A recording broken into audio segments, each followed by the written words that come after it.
Does a prosecutor have a duty to get a conviction, or does a prosecutor have a duty to do justice?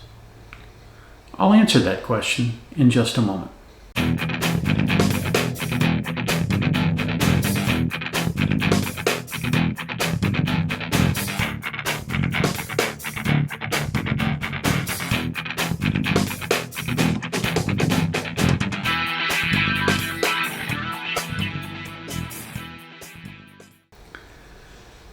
The law says that a prosecutor has a duty to do justice, not get a conviction. That is why, when the Department of Justice realized that Michael Flynn had been set up by the FBI, it did the right thing and it moved to dismiss the case. Anytime a prosecutor learns that its case is built on false evidence, it has an ethical duty to fix that problem. And of course, the one way to fix that problem is to dismiss the action. Now, it's been asked whether or not a prosecutor can hide evidence and what happens to the prosecutor if he does.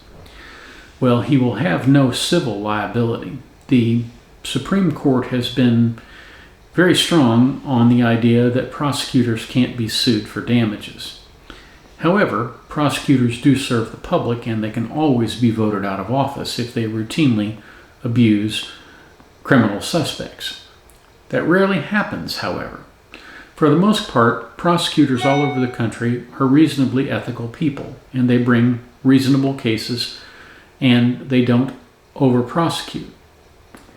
However, sometimes they overcharge in order to force a defendant to take a deal. So, for example, they may charge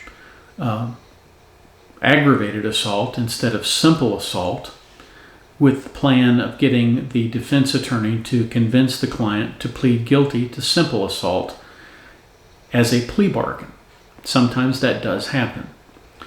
I believe it's odious. I don't believe it's the kind of thing an ethical prosecutor should do, but it happens quite frequently.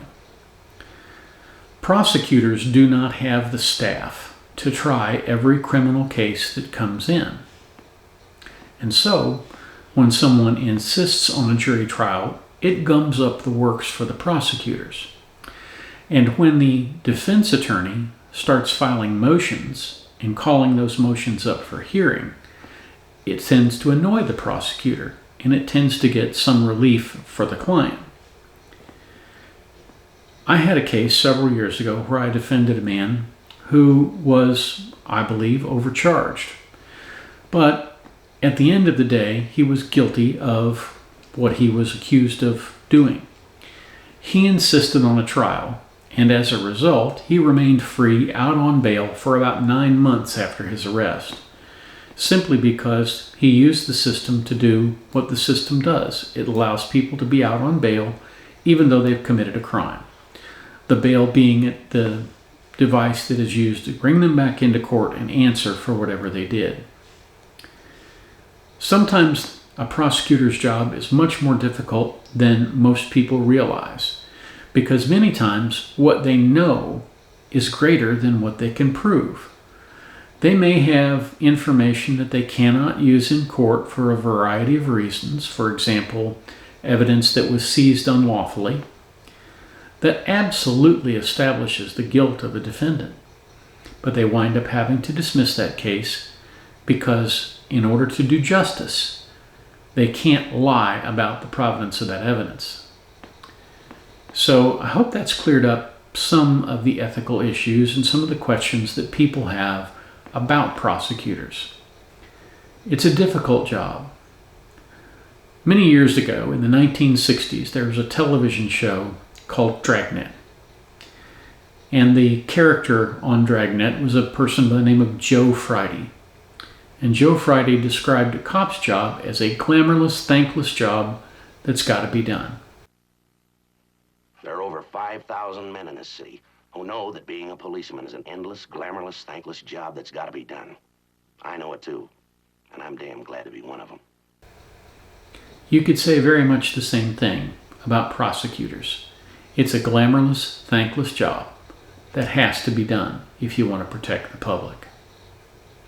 If you found this information helpful, I hope you will smash the like button and subscribe to this channel. It helps me out with the algorithm if you do, and it makes it possible for me to deliver other videos on other subjects involving the law. Thank you for watching, and have a terrific day.